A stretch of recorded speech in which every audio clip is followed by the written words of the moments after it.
உலகெங்கும் வாழும் அன்பு தமிழ் நெஞ்சங்களுக்கு வணக்கம். வார வாரம் NBC செய்தி மடலில் ஹாட் டாப் நிகழ்ச்சியில் உங்களை சந்திப்பதில் மிக்க மகிழ்ச்சி. அன்பு புலம்பெயர்ந்த தமிழ் சொந்தங்களே, ஒவ்வொரு வாரமும் இயேசு கிறிஸ்துவினுடைய சிலுவையை ஒட்டின அற்புதமான அரிய தகவல்களை ஐயாவின் மூலமாய் நாம் கேட்டு தெரிந்து கொள்கிறோம்.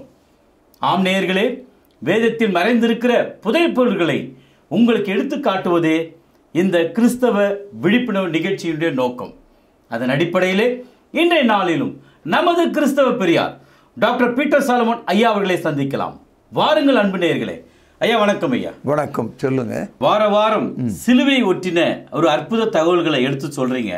அதன் அடிப்படையில் இன்றைய நாளிலும் கூட இயேசு கிறிஸ்துடைய வாழ்க்கையில ஒரு ஜென்ம விரோதியை போல அல்லது கருவை அறுக்கிற அளவுக்கு ஏரோது என்ற ஒரு மனுஷன் இருந்தானே, அவனை பற்றி கொஞ்சம் சொல்லுங்கள் ஐயா.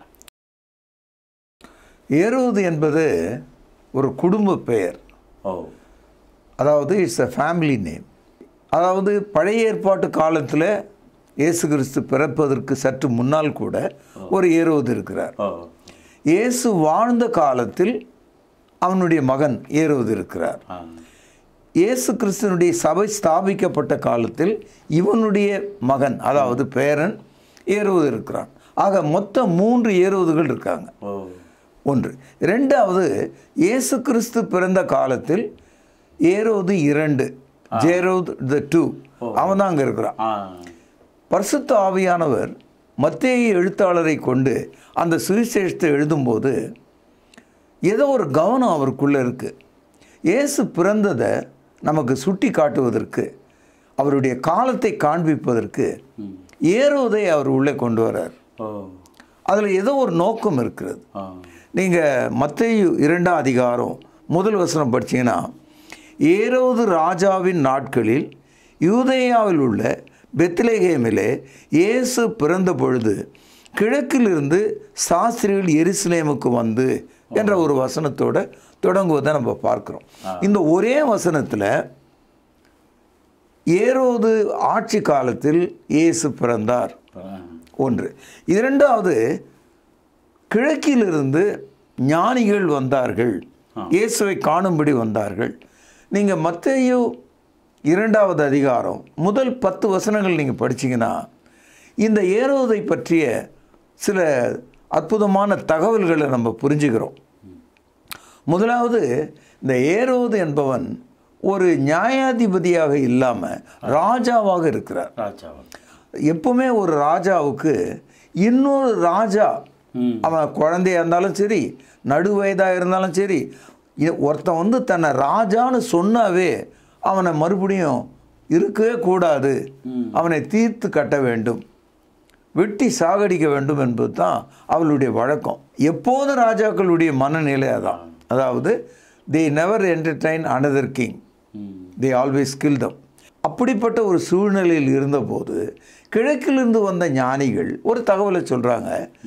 யூதருக்கு ராஜாவாக பிறந்திருக்கிறவர் எங்கே என்று ஏரோதனுடைய அரண்மனை கதவுகளை தட்டி இவர்கள் கேட்கிறார்கள். அதனுடைய அர்த்தம் என்னன்னா, ராஜானா ராஜா வீட்டில் தானே பிறக்க முடியும். அப்போ ஏரோதனுடைய மகன் தான் ராஜா என்ற ஒரு எண்ணம் அவர்களுக்குள்ள இருந்தது. அரண்மனைக்கே போயிட்டாங்க. இதை கேட்ட பொழுது ஏரோதும் எருசலேம் நகரமும் கலங்கினார்கள் என்ற ஒரு கருத்தை நம்ம படிக்கிறோம். இதை மத்தேயு 2ஆம் அதிகாரம் 3ஆவது வசனத்தில் படிக்கிறோம். ஏரோது ராஜா அதை கேட்ட பொழுது அவனும் அவனோடு கூட எருசலேம் நகரத்தார் அனைவரும் கலங்கினார்கள். அந்த பட்டணமே கலங்கிடுச்சு. அப்படின்னா என்ன அர்த்தம்? வருந்துகிறது, ஏன் வேதனைப்படுகிறது. ஒரு வேறு ராஜா வந்தால் என்ன ஆகும்? காரணம், ஏரோது ராஜா வாழ்க்கையில் ஊழல் மன்னன், காம விளையாட்டிலே கை தேர்ந்தவன், அடங்காத ஒருவன், அநீதி நிறைந்த உலகம் அவன், அசுத்தத்திலும் அசுத்தமான ஆள். ஆகவே நமக்கு போட்டியாக ஒரு ராஜா வந்திருப்பாரானால் அது ஆபத்து. காரணம், யூதர்களை அரசாண்ட இந்த ஏரோது யூத தேசத்திலேயே பிறந்து வளர்ந்த ஒரு ரோமன் தான். அதாவது he is a Roman by blood, but he was born in Judah. அதனால் என்றைக்குமே யூதர்கள் இவனை அந்நியனாக தான் பார்த்தாங்க. அதனால் ஏரோது ஒழித்து கட்டப்பட வேண்டும், அவன் சாக வேண்டும் என்பது யூதர்களுடைய விருப்பமாக இருந்தது. இப்போ ஏரோது என்ன நினைக்கிறாரு, நம்மை விட்டு விட்டு அவர்களுக்கென்று ஒரு ராஜா வந்தால் அது நமக்கு ரொம்ப ஆபத்தாச்சு. அதே போல் தான் இன்றைக்கு இருக்கிற உலகம் கூட, மதங்கள் இயேசுனுடைய மார்க்கத்தை கேள்விப்படும்போது கலங்குகிறார்கள். they were troubled in their heart. ஏன் அவங்களுக்கு கலக்கம்னா, சத்தியம் வரும்போது பொய் பறந்து ஓடணும், நியாயம் வரும்போது அநீதி பறந்து ஓடணும், ஜீவன் வரும்போது மரணம் காணாமற் போகணும். கலங்கினார்கள். இதை விட ஒரு கருத்து என்னென்னா, அந்த ஞானிகள் ஒரு முக்கியமான தகவலை சொல்கிறாங்க. அவருடைய நட்சத்திரத்தை நாங்கள் கண்டோம்னு சொல்கிறாங்க. நட்சத்திரம், இந்த நட்சத்திரம் வானத்தில் ஒரு குறிப்பிட்ட உயரத்தில் அந்த ஞானிகள் பார்க்கிற அளவில் இருந்திருக்கிறது. இது ஒரு தீர்க்க தரிசனம். எண்ணாகமம் 24ஆம் அதிகாரம் 17ஆவது வசனத்தில் யூத தேசத்தில் யூதேயாவிலிருந்து ஒரு நட்சத்திரம் உதிக்கும் என்று ஒரு தீர்க்க தரிசனம் இருக்குது. அதனால் the star is a foretold prophecy. அநேகர் இந்த நட்சத்திரத்தை கொஞ்சம் குழப்பமாக பார்ப்பாங்க. ஆனால் இவர்கள் முதலாவது ஞானிகள், அவளுடைய பார்வையும் அருவியும் வேறு. இந்த இடத்துல நட்சத்திரம் என்று நாம் நினைக்கும் போது ஒரு குறிப்பிட்ட தூரத்தில் இருக்கிற, இப்போ நமக்கு சந்திரன் கண்ணுக்கு தெரியுது, சந்திரன் மேற்கில் தொடங்கி வடக்கில் மறைகிற மாதிரி இந்த சந்திரனை நம்ம பார்க்க முடியும். ஒரு கால் அந்த நட்சத்திரம் விசேஷமானது, அந்த உயரத்திலிருந்து தான் இவங்க பார்த்துருக்க வாய்ப்பு இருக்குது. ஆகவே இது ஒரு ஸ்பெஷல் ஃபெனோமெனா, இது ஒரு வித்தியாசமான ஒரு சூழல். நட்சத்திரமே தோன்றி ஒருவர் பிறந்தால் அது நம்முடைய வேருக்கே ஆபத்துன்றது அவனுடைய எண்ணம். ஆனால் அவன் ரொம்ப தந்திரமான ஆள். என்ன சொல்கிறான், அவர் இந்த அரண்மனையில் பிறக்கல, நீங்கள் தயவுசெய்து தேடி போங்க, அந்த பிள்ளையை பார்த்துட்ட பிறகு என்கிட்ட சொன்னீங்கன்னா நானும் அவர் காலில் விழுந்து ஒரு வணக்கம் போடுவேன், அவரை தொழுது கொள்வேன் அப்படின்னு சொல்லி எப்படியாவது அந்த ராஜாவாக பிறந்திருக்கிற அந்த பாலகனை கொல்வதற்கான, கருவறுப்பதற்கான ஒரு எண்ணத்தோடு அவன் இருக்கிறான். ராஜ சூழ்ச்சி. ஆமாம், சூழ்ச்சியாக இருக்கிறான். பாருங்கள், இதை 2ஆம் அதிகாரம் 7-8 வசனங்களில் படிக்கிறோம். அப்பொழுது ஏரோது சாஸ்திரிகளை ரகசியமாய் அழைத்து நட்சத்திரம் காணப்பட்ட காலத்தை குறித்து அவரிடத்தில் திட்டமாய் விசாரித்து, நீங்கள் போய் பிள்ளையை குறித்து திட்டமாய் விசாரியுங்கள், நீங்கள் அதை கண்ட பின்பு கவனியுங்கள், நானும் அதை பணிந்து கொள்ளும்படி எனக்கு அறிவியுங்கள் என்று சொல்லி அவர்களை பெத்லேகேமுக்கு அனுப்பினான். ஆகவே சூழ்ச்சி நிறைந்த மனிதனாக ஏரோது இருக்கிறார். எல்லா மாதிரியான ஒரு பிளாட் போட்டு கொடுத்தாரு பாருங்க. நீங்கள் போய் முதல்ல வர்ஷிப் பண்ணிடுங்க, பின்ன என்கிட்ட சொன்னீங்கன்னா நானும் போய் அவரை பணிந்து கொள்வேன் என்று அவங்க சொல்கிறாங்க. இந்த இடத்துல ஏரோதை நீங்கள் எப்படி யோசிக்கிறீங்கன்னு பாருங்கள். இன்றைக்கும் நீங்களும் நானும் கூட கர்த்தருடைய வழியில் இயேசுவை பின்பற்றுகிறவர்களாக இருக்க வேண்டியவர்கள். தந்திரமான முறையில் ஒரு ஆசீர்வாதத்துக்காகவும், ஒரு திருமணத்துக்காகவும், ஒரு வேலை வாய்ப்புக்காகவும், ஒரு குடும்ப நட்புக்காகவும் கிறிஸ்தவத்தை அங்கீகரிக்கிறாங்க, ஏற்றுக்கொள்கிறாங்க. நானும் ஒரு கிறிஸ்தவன் சொல்கிறாங்களே, அவனுக்கு இந்த ஏறுவதுக்கு என்ன வேறுபாடு? உண்மைதான் ஐயா, அப்படி தான் நான் பார்க்குறேன். இந்த ஏறுவது ஒரு பயங்கர கொலைக்காரனாக வேதம் காட்டுது. என்ன காரணம் ஐயா? காரணம் அவனுடைய கோபம். அதாவது when he missed Jesus Christ, இயேசுவை பாலகனாக சந்திக்க முடியாத ஒரு சூழல் அவனுக்கு ஏற்பட்ட போது அந்த சாஸ்திரிகள் வந்தாங்களே, அவங்க வேறு வழியாக போயிட்டாங்க எச்சரிக்கப்பட்டு. அதனால் ஏறுவதுக்கு வழி இல்லாமல் போச்சு. அதனால் மொத்தமாக பெத்லேகேம் முழுவதும், அதை சுற்றி இருக்கிற பகுதிகள் முழுவதும் 2 வயது குழந்தைகள் யாராக இருந்தாலும், அந்த வயது குறைவாக இருக்கிறவங்க அத்தனை குழந்தைகளையும் பூனையை நறுக்குவது போல அவன் வெட்டி போட்டான். நம்ம பூனை குட்டிகள் அடிபட்டு இருந்தால், கழுத்து அருந்து இருந்தால் அதை எப்படி பார்ப்போம்? அது மாதிரி எல்லா வீடுகளிலும் ஓன்று மரண ஓலம் ஏற்பட்டது. இதுவும் கூட ஒரு தீர்க்க தரிசனம் தான். இயேசு கிறிஸ்து பிறக்கும்போது ராமாவிலே, அந்த காலத்தில் ராமான்னு பேர் அதுக்கு, பெத்லகேமுக்கு ஓயாத அழுகை சத்தம் வரும் என்று சொல்லப்பட்டது. இந்த தகவலை மத்திய 2வது அதிகாரம் 16வது வசனம். அப்பொழுது ஏரோது தான் சாஸ்திரிகளால் வஞ்சிக்கப்பட்டதை கண்டு மிகுந்த கோபம் அடைந்து ஆட்களை அனுப்பி தான் சாஸ்திரியிடத்தில் திட்டமாய் விசாரித்த காலத்தின்படியே பெத்லகேமிலும் அதன் சகல எல்லைகளிலும் உள்ள 2 வயதுக்குட்பட்ட எல்லா ஆண் பிள்ளைகளையும் கொலை செய்தான். புலம்பலும் அழுகையும் மிகுந்த துக்கமும் கொண்டாலுமாகிய கூக்குரல் ராமாவிலே கேட்கப்பட்டது. ராகேல் தன் பிள்ளைகளுக்காக அழுது அவைகள் இல்லாதபடியால் ஆறுதல் அடைந்திருக்கிறாள் என்று எரேமியா தீர்க்கதரிசினால் உரைக்கப்பட்டது அப்பொழுது நிறைவேறியது. எரேமியாவுடைய தீர்க்க தரிசனமே இயேசு கிறிஸ்து பிறக்கும் அந்த காலகட்டத்தில், அதாவது பெத்லகேமை சுற்றி இருக்கிற கிராமங்கள் எல்லா இடத்திலும் 2 வயதுக்குட்பட்ட எல்லா ஆண் பிள்ளைகளையும் வெட்டி சாய்த்தான். கொலகாரம் தான். ஆமாம். அப்போது இந்த ஏரோதனுடைய கல் நெஞ்சுக்கு அளவே இல்லை. அதாவது அவனை ஈஸ் அ ப்ரூட்டல் கிங். அவன் ஒரு மரண வியாபாரி என்று நான் சொல்லுகிறேன். Is a merchant of murder. கொலை வியாபாரி. அவன் கொலை செய்வதில் கை தேர்ந்தவனாக இருக்கிறான். அப்படியானால் ஐயா, இந்த ஏரோதனுடைய தனிப்பட்ட வாழ்க்கை மிகவும் மோசமானதாக இருக்கும் போல தெரியுது ஐயா. கண்டிப்பாக. எப்பொழுது மனசாட்சி இல்லாமல் பச்சிளம் குழந்தைகளை மொத்தமாக கொன்று குவிக்கிறானோ அவன் எப்படிப்பட்ட இருதயம் உடையவனாக இருப்பான். அவனுடைய வாழ்க்கை எப்படி இருக்கும்? ஒரே நேரத்தில் தாயும் பிள்ளையும் அனுபவிக்கக்கூடிய காம களியாட்டக்காரன் அவன். அவன் ஒரு ப்ரூட்டல் கிங். அவன் ரொம்ப மோசமான இச்சைகளை கொண்டவன் அவன். மத்தேயு 14ஆம் அதிகாரத்தில் 6வது வசனம் படிக்கிறேன் பாருங்கள். அப்படி இருக்க ஏரோதின் ஜென்ம நாள் கொண்டாடப்படுகிற போது ஏரோதியாளின் குமாரத்தி அவர்கள் நடுவே நடனம் பண்ணி ஏரோதை சந்தோஷப்படுத்தினாள். அது நிமித்தம் அவன், நீ எதை கேட்டாலும் தருவேன் என்று அவளுக்கு ஆணையிட்டு வாக்கு கொடுத்தான். அவள் தன் தாயினால் ஏவப்பட்டபடியே யோவான் ஸ்நானகனுடைய தலையை இங்கே ஒரு தாளத்திலே எனக்கு தாரும் என்று கேட்டாள். ராஜா துக்கமடைந்தான்.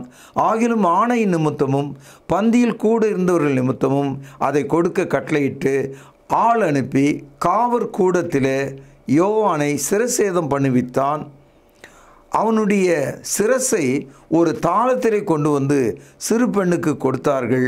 அவள் அதை தாயினிடத்திலே கொண்டு போனாள். இந்த பயங்கரமான ஒரு காட்சியை நினச்சி பாருங்கள். அந்த பயங்கரமான வெறி பிடித்த ஓனாய் போன்றவன் அவனுடைய பிறந்த நாள் அன்றைக்கு அவனுடைய புத்தி கெட்டு போய் பைத்தியம் தலைக்கு ஏறி குடித்த குடி அவனுக்கு வெறியை உண்டாக்கியது. அதாவது ஏரோது ராஜா அவனுடைய வாழ்க்கையில் அவனுக்கு ஏராளமான மனைவி. அதில் ஒரு மனைவியினுடைய பெண், அவளுக்கு ஒரு 10-15 வயதுகள் இருக்கலாம். அவள் ஆடின ஆட்டத்தில் எந்த அளவுக்கு மென்டலாக இருப்பான் இவன். மென்டலாகி போய் என்ன சொல்கிறான், நீ எதை வேணாலும் கேளு, நான் உனக்கு தரேன். என் ராஜ்யத்தில் என்ன வேணால் கேளு, தாரேன். நம்ம ஊரில் இந்த மாதிரி கதைகள் உண்டு. ஆமாம், ராஜாக்கள். ஆனால் நம்ம ஊர் ராஜா கொஞ்சம் உஷாரு, கொஞ்சம் ஜாக்கிரதை. அதாவது பாதி கேள ஒன்றா தரேன், ஏன்னா அந்த பாதி வச்சு நான் உன்னை காலி பண்ணிட்டுவேன். இது நம்ம ஊர் தத்துவங்கள், கதைகள். ஆனால் ஏரோது எவ்வளோ அடிமுட்டாள்னு நீங்கள் பாருங்கள். எதை வேணா கேளுன்றான். அப்போது அவனுடைய காம உணர்வு, அதனுடைய உச்சம், அந்த ஒரு நிமிடம் அந்த மகிழ்ச்சிக்காக அவன் தன் தேசத்தை, தன் அதிகாரத்தை, தன்னுடைய சிங்காசனத்தை, அவன் வாயில் சொன்னது பொய்யா கூட இருக்கலாம் அந்த தகவல் இருந்தாலும் அவன் சொன்னான் அந்த மாதிரி. இதான் நேரம்னு பார்த்துட்டு இருந்த அந்த பொண்ணு நேராக ஓடி அவங்க அம்மாட்ட, ராஜா எனக்கு எதை வேணாலும் கேட்டால் தரேன்னு சொல்கிறாரு, என்னத்தை கேட்கணும்னு. எதை வேணால் கேட்டிருக்கலாம். தாய் என்ன சொல்லி கொடுக்குறா, எனக்கும் அந்த ராஜாவுக்கு இருக்கிற உறவை ரொம்ப மோசமாக பேசுகிற ஒரு ஆள் இருக்கான். இதனால் நான் வந்து ராணியாக மாற்றப்படாமல் ஒரு பின்னால் இருக்கிற ஒரு பெண்ணாகவே இருக்கிற ராணி பட்டம் எனக்கு கிடைக்கல. இதுக்கெல்லாம் ஒரு எதிரி இருக்கான், ஒரு தீர்க்கதரிசி.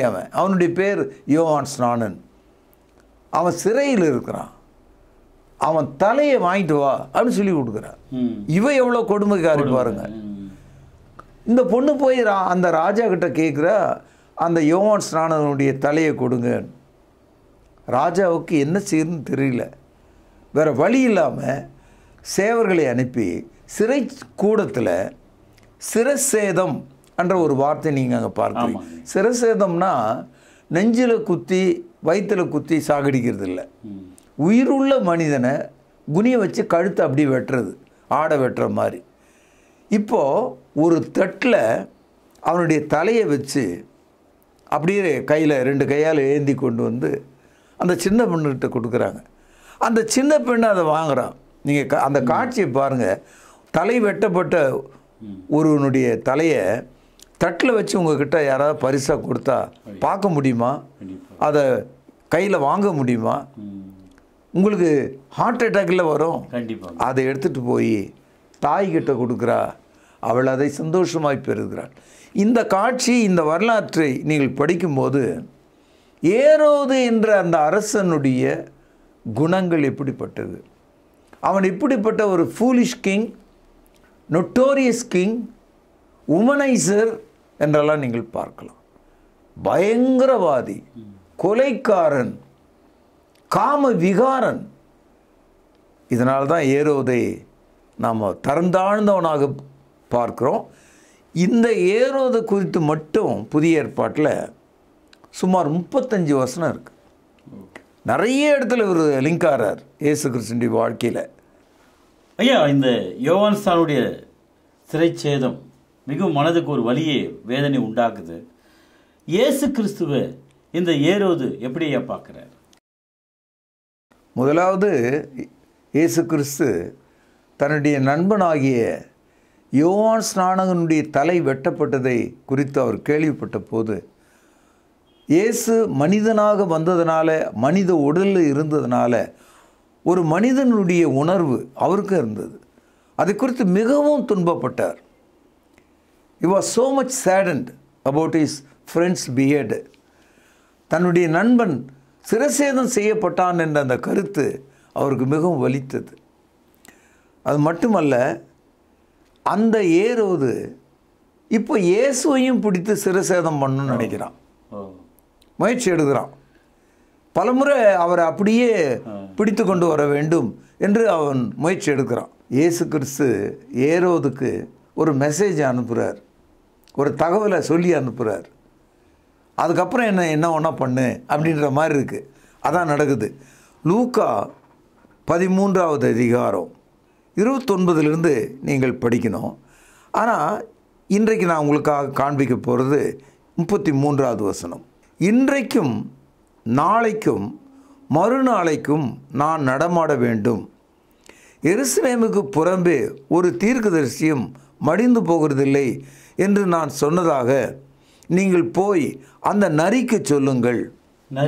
நரி அதாவது இயேசு கிறிஸ்து என்ன சொல்கிறாரு, எருசலேம் நகரத்துக்குள்ள என்னுடைய மரணம் நிகழாது. என்னுடைய மரணம் எருசலேம் நகரத்துக்கு வெளியே தான் நடக்க போகுது.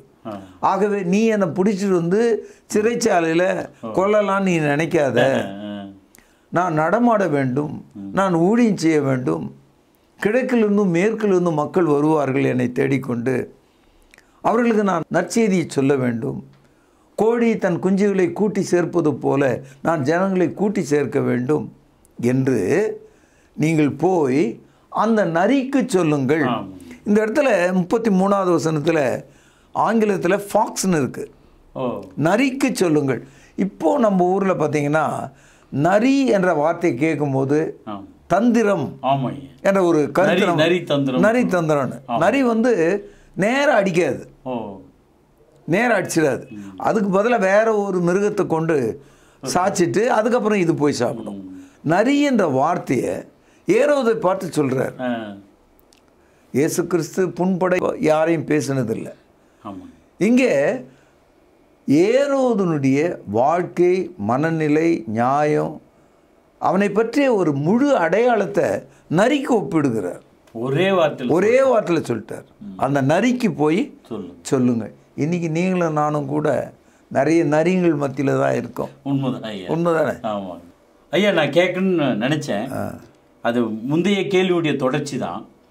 யோவான் ஸ்தானுடைய தலையை ஏரோது ஏன் வெட்டினான்? அதாவது யோவான் ஸ்நானகன் நீதியின் வார்த்தையை போதிச்சார். கோணல் ஆனவைகளை நேராக மாற்றுங்கள் என்று சொன்னார். பள்ளங்களை மேடுகளாகவும் மேடுகளை பள்ளங்களாக சமன்படுத்துங்கள் என்று போதித்தார். இதோ கர்த்தருடைய கோடாரி மரத்தின் வேறு அருகே வைக்கப்பட்டிருக்கிறது என்று போதித்தார். மனம் திரும்புங்கள் என்று போதித்தார். இப்படி போதித்து கொண்டிருந்தவர் அந்த தேசத்தில் ஏரோது ராஜாவினுடைய ஆட்சியை குறித்து ஒரு விமர்சனம் வைக்கிறார். அது என்னன்னா, ஏரோதுக்கு திருமணமான மனைவிகள் உண்டு. அது போக இங்கிலீஷில் கான்கியூபைன்னு ஒரு வார்த்தை இருக்குது. அதாவது திருமணம் இல்லாமலே வைத்துக்கொள்கிறவர்கள். அந்த வகையில் ஏராளமான பெண்களை அவன் துன்புறுத்தினான். இது தவறு என்று யூதர்களுக்கு சொன்னான். அதாவது ஏரோதை குறித்த விமர்சனமாக அது இருந்தாலும் யூதர்களுக்கு அவன் என்ன சொல்கிறான், விபச்சாரம் செய்யாதிருப்பாயாக 1, வேசிதனம் செய்யாதிருப்பாயாக 2. விபச்சாரம்னா அடல்ட்ரி, வேசிதனம்னா ஃபார்னிகேஷன். அப்போது விபச்சாரம் வேற, வேசிதனம் வேற. இவன் வேசிதனத்தின் கீழே ஒரு மோசமான ஆளாக இருக்கான் அப்படின்ற தகவல் போன போது ஒரு கால் அந்த வேசியாகிய அவனுடைய மனைவி ராஜா கிட்ட தூபம் போட்டு அந்த ஆளை பிடி, அவனை சிறைச்சாலையில் கொண்டு வா கொண்டு வந்து சொன்னான். அது நிமித்தம் தான் அவனை சிறையில் அடைச்சாங்க. அதுக்கப்புறம் இவனுடைய பர்த்டே வந்தப்போ தான் நேரம்னு சொல்லி அவன் தலையை வெட்ட சொல்கிறான். இந்த தகவலை மத்தேயு 14வது அதிகாரத்தில் நீங்கள் படிக்கலாம். 3, ஏரோது தன் சகோதரனாகிய பிலிப்பின் மனைவி ஏரோதியால் நிமித்தம். இந்த ஏரோது வைப்பாட்டியாக வைத்து கொள்ளக்கூடிய அளவிலிருந்து ஒரு கட்டத்தில் தன்னுடைய சொந்த சகோதரன் பிலிப்பு, அவரும் ஒரு வகையான ராஜா தான், அவருடைய மனைவியை பிடிங்கன்னு வந்துட்டான், கடத்திட்டாங்க. ஆமாம். அதனால தான் அது ரொம்ப மோசமான ஒரு பாவமாக கருதப்பட்டது. மத்தேயு 14ஆம் அதிகாரம் 3வது வசனம். ஏரோது தன் சகோதரனாகிய பிலிப்பியின் மனைவி ஏரோதியால் நிமித்தம் யோவானை பிடித்து கட்டி காவலில் வைத்திருந்தான். ஏனெனில் நீர் அவளை வைத்துக் கொள்வது நியாயமல்லவென்று யோவான் அவனுக்கு சொல்லியிருந்தான். John the Baptist condemned Jared that you cannot keep a concubine. அதாவது தவறான முறையில் ஒரு வைப்பாட்டியை நீ வைத்துக்கொள்வது சரியல்ல. 2வது, அவள் உன்னுடைய சகோதரனுடைய மனைவி, இப்படி செய்யலாமா? இந்த கொடுமையை அவன் விமர்சித்ததுனால அவனை கொண்டு வந்து சிறையில் உள்ள போட்டாங்க. அதனுடைய முடிவில் தான் அவன் தலையை வெட்டி எடுக்கிறாங்க. இன்றைக்கும் பாருங்கள், பெரும்பாலான குற்றவாளிகள் தாங்களுடைய கற்பை குறித்து யாராவது விமர்சனம் பண்ணால் அது கொலை குற்றம் அளவுக்கு அது போயிடுறதை நீங்கள் பார்க்கலாம். வெட்டி சாய்ச்சிடுவாங்க மக்கள். இன்றைக்கி சமுதாயத்தில் போயிட்டுருக்கிற நிகழ்ச்சிகள், கள்ள தொடர்புகளை பற்றி திரை உலகத்தில் நடக்கிறது, அரசியல் உலகத்தில் நடக்கிறது. இப்போ நீங்கள் சமீபத்தில் பார்த்துருக்கலாம், கேரளாவில் நடக்குது, சென்னையில் நடக்குது, தமிழ்நாட்டில் நடக்குது, இப்படி எல்லா இடங்களிலும் நடக்கிற செய்திகள் வருது. ஏன் அவ்வளோ வீரியமாக வருது? அங்கே ஒரு பெண் இருக்கிறாள், அவளுக்கு நேர்ந்த அநியாயத்தை அல்லது நியாயத்தை விசாரிக்க வேண்டும் என்பது மனிதனுடைய பண்பாக இருக்கிறது. இந்த ஒரு காரணத்துக்காக தான் யோவான் ஸ்நானகன் சிறைச்சாலையில் சிறை சேதம் பண்ணப்பட்டான். சிறைனா சிரமம்னா தலைன்னு அர்த்தம், சேதம்னா அழிவுன்னு அர்த்தம். இயேசு கிறிஸ்துவோட சிலுவை மரணத்தில் இந்த ஏரோதுக்கு ஏதாவது பங்குண்டு ஐயா? பெரிய பங்கு. ஏன்னா இயேசுவை கொல்ல வேண்டும் என்பது அவனுடைய மனதில் இருந்த காய்மாக்காரம். எப்போதும் அவன் அதை நோக்கியே இருந்தான். இப்போ இயேசுவை அவருடைய சொந்த ஜனங்கள், அவருடைய தேசத்து ஜனங்களே அவரை பிடித்து அவரை சிலுவையில் அறையணும்னு விரும்புகிறாங்க. இதுதான் நேரம். இப்போது பிலாத்தின் இடத்துல கொண்டு வந்த போது அது ஏரோது அதான் விருப்பம், இயேசு கொல்ல வேண்டும் என்பது தானே. அதனால் அவனுக்கு நேரம் வந்தது. என்ன செய்கிறான்றதை பாருங்கள். லூக்கா 23:10 பிரதான ஆசாரியரும் வேத பாரகரும் அவர் மேல் பிடிவாதமாய் குற்றம் சாட்டி கொண்டே நின்றார்கள். அப்பொழுது ஏரோது தன் போர் சேவகரோடு அவரை கவனிங்க நிந்தித்து பரியாசம் பண்ணி மினுக்கான வஸ்திரத்தை அவருக்கு உடுத்தி அவரை திரும்ப பிலாத்தினிடத்துக்கு அனுப்பினான். முன்னே ஒருவருக்கொருவர் பகையாக இருந்த பிலாத்தும் ஏரோதும் அன்றைய தினம் சிநேகிதரானார்கள். இது ஒரு முக்கியமான தகவல். அதாவது ஏரோதுக்கு இந்த பிலாத்து பிடிக்காது, பொந்தியஸ் பிலாத்து. இவங்க ரெண்டு பேருமே ஒருத்தருக்கு ஒருத்தர் எதிரிகளை. ஆனால் ரெண்டு பேருமே பை நேட்டிவ் ரோமன்ஸ். ஆனால் ஏரோது ராஜாவாக இருக்கார், பிலாத்து வந்து நியாயாதிபதியாக இருக்கார், கவர்னராக இருக்கார். ஆனால் அந்த கவர்னர் இல்லாமல் இவர் ஆட முடியாது. இப்போ என்ன நடக்குது? ரெண்டு பேரும் எப்போவுமே எதிரிகளாக இருந்திருக்காங்க. இயேசுனுடைய சிறை இருப்புக்கு பிறகு அவரை சிலுவையில் அறைய வேண்டும் என்ற அந்த கட்டத்துக்கு வந்தபோது, அந்த நிகழ்ச்சிக்காக அந்த முடிவு வந்தபோது இந்த ரெண்டு பேரும் ஒன்றாயிட்டாங்க, சிநேகிதராயிட்டாங்க. இது ஒரு பாடமாக நான் பார்க்குறேன். இயேசுவை கொல்ல விரும்புகிறவர்கள் ஒரு கூட்டமாக மாறிவிடுகிறார்கள். இன்றைக்கும் பாருங்கள், கிறிஸ்தவத்தை எதிர்த்து உலகளவில் போராட்டங்கள். நமது தேசத்தில் கிறிஸ்தவத்தை எவ்வளவு சுருக்க முடியுமோ அவங்களுடைய எல்லையை சுருக்கவும், அவங்களுடைய ஊழியங்களை அடக்கவும், கிராமங்கள் தோறும் கூட தடைகளை ஏற்படுத்தி கொண்டே வர்றதை இன்றைக்கி நீங்கள் பார்க்குறீங்க. வட மாநிலங்களில், குறிப்பாக மேலே இருக்கிற சில மாகாணங்களில் கிறிஸ்தவத்துக்கு எதிராக ஏற்பட்ட போராட்டங்கள் தான் அது வேறு வித ரூபத்தில் நடந்து கொண்டிருக்கிறதை நீங்கள் பார்க்கலாம். குறிப்பாக அந்த மணிப்பூர் போராட்டம்லாம் அது மதத்தின் அடையாளமாக தான் நடக்குது அங்கே. அதனால் ஏரோதும் பொந்தி பிலாத்தும் அந்த சிலுவையினால், அந்த மரணத்தின் வழியினால் சிநேகிதர்களாக மாறிட்டாங்க. ஐயா, இந்த ஏரோது யோவான் ஸ்நானனையும் சிறைச்சேதம் பண்ணார், இயேசு கிறிஸ்துவுக்கும் எதிராக சிலுவையில் செயல்பட்டார். வேறு ஏதாகிலும் இந்த ஏரோதுகள் தொடர்ந்து செய்தார்களா? ஏரோதனுடைய மகன் மூன்றாவது ஏரோது, அவனும் அவங்க அப்பா தாத்தாவை போலவே இயேசு கிறிஸ்துனுடைய வழியில் வருகிறவர்களுக்கு கொலைக்காரர்களாக அவங்க இருந்திருக்காங்க. இதை வந்து அப்போஸ்தலர் நடபடிகள் 12ஆம் அதிகாரத்தில் படிக்கிறோம். அக்காலத்தில் ஏரோது ராஜா சபையிலே சிலரை துன்பப்படுத்த தொடங்கி யோவானுடைய சகோதரனாகி யாக்கோபை பட்டயத்தினாலே கொலை செய்தான். அது யூதருக்கு பிரியமாக இருக்கிறது என்று அவன் கண்டு பேதுருவை பிடிக்க தொடர்ந்தான். அப்பொழுது புளிப்பில்லாத அப்ப பண்டிகை நாட்களாக இருந்தது. அவனை பிடித்து சிறைச்சாலையில் வைத்து பண்டிகைக்கு பின்பு ஜனங்களுக்கு முன்பாக அவனை வெளியே கொண்டு வர வேண்டும் என்று எண்ணி அவனை வகுப்புக்கு 4 போர்ச்சேவராக ஏற்படுத்திய 4 வகுப்புகளின் வசமாக ஒப்புவித்தான். இந்த இடத்துல இயேசு கிறிஸ்துனுடைய 12 அப்போஸ்தலர்களில் 2 பேரை பிடிச்சிட்டார். அது வந்து யோவானுடைய சகோதரனாகிய யாக்கோபு. பிடிச்ச உடனே தலைவெட்டார். இது வந்து ஜேரட் த தேர்ட், இயேசு கிறிஸ்துக்கு பிறகு வந்த ஆளிவை. அதுக்கப்புறம் பேதுருவையும் பிடிச்சிட்டார். பேதுருவை யூதர்களுடைய பண்டிகை நாளில் சந்தோஷத்தின் மேலே சந்தோஷத்தை கொடுக்குற மாதிரி பேதுருவை கொலை செய்ய வேண்டும், எல்லாருக்கும் முன்னால் செய்யணும், சிறைச்சேதம் பண்ணணும் அப்படின்னு திட்டமிட்டார். அதிலிருந்து பேதுரு தப்பி விட்டார். தேவன் அவரை காப்பாற்றினார். யாக்கோபு அங்கே சிறைச்சேதம் பண்ணப்பட்டார். அப்படின்னால ஐயா, இந்த ஏரோதுனுடைய முடிவு தான் என்ன? கண்டிப்பாக ஏரோது ராஜாக்களின் முடிவு, அந்த மூன்றாவது ஏரோது ஒரு நாள் சிங்காசனத்தில் உட்கார்ந்தார்.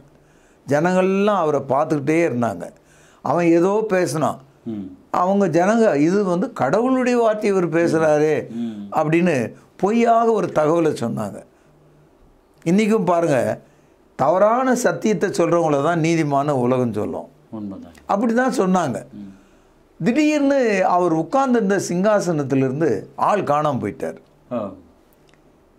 எங்கே போனாருன்னு தெரியல. அவருடைய உடை மட்டும் அங்கே விழுந்து கிடக்குது.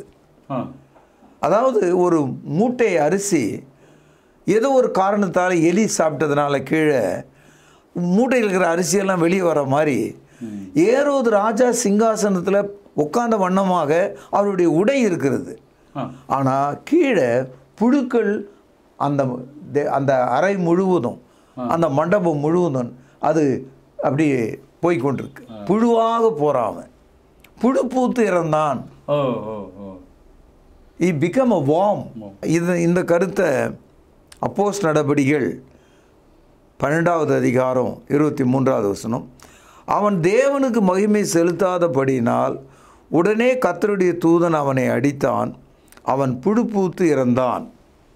புழுவாக அவன் செத்து போயிட்டான், உயிரோடு புழு பூத்து செத்து போயிட்டான். இதான் அந்த ஏரோது வம்சத்தினுடைய கடைசி ஆளிவன், இவன் காலி ஆயிட்டான்.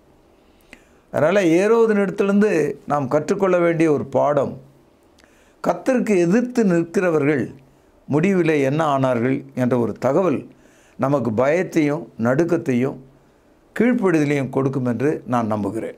ஐயா, இன்றைய என்பிசி செய்தி மடல் ஒரு பயமும் ஒரு எச்சரிப்புமான தேவவசனங்களை நான் பார்க்குறேன். ஏரோது தேவனுக்கு விரோதமாக, இயேசு கிறிஸ்து விரோதமாக செயல்பட்ட போது அவன் முடிவை பார்க்கும்போது உண்மையாக இது பயமாக இருக்குது.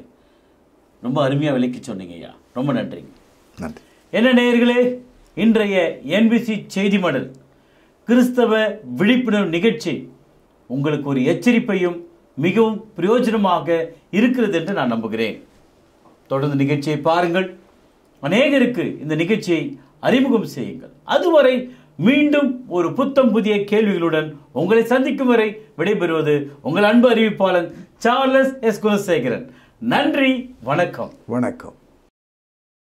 தொடர்பு கொள்ள வேண்டிய முகவரி: திருமறை நேரம், 58 சர்ச் தெரு, குமரன் நகர், சென்னை 6,82,000. செல்போன் 9385500882.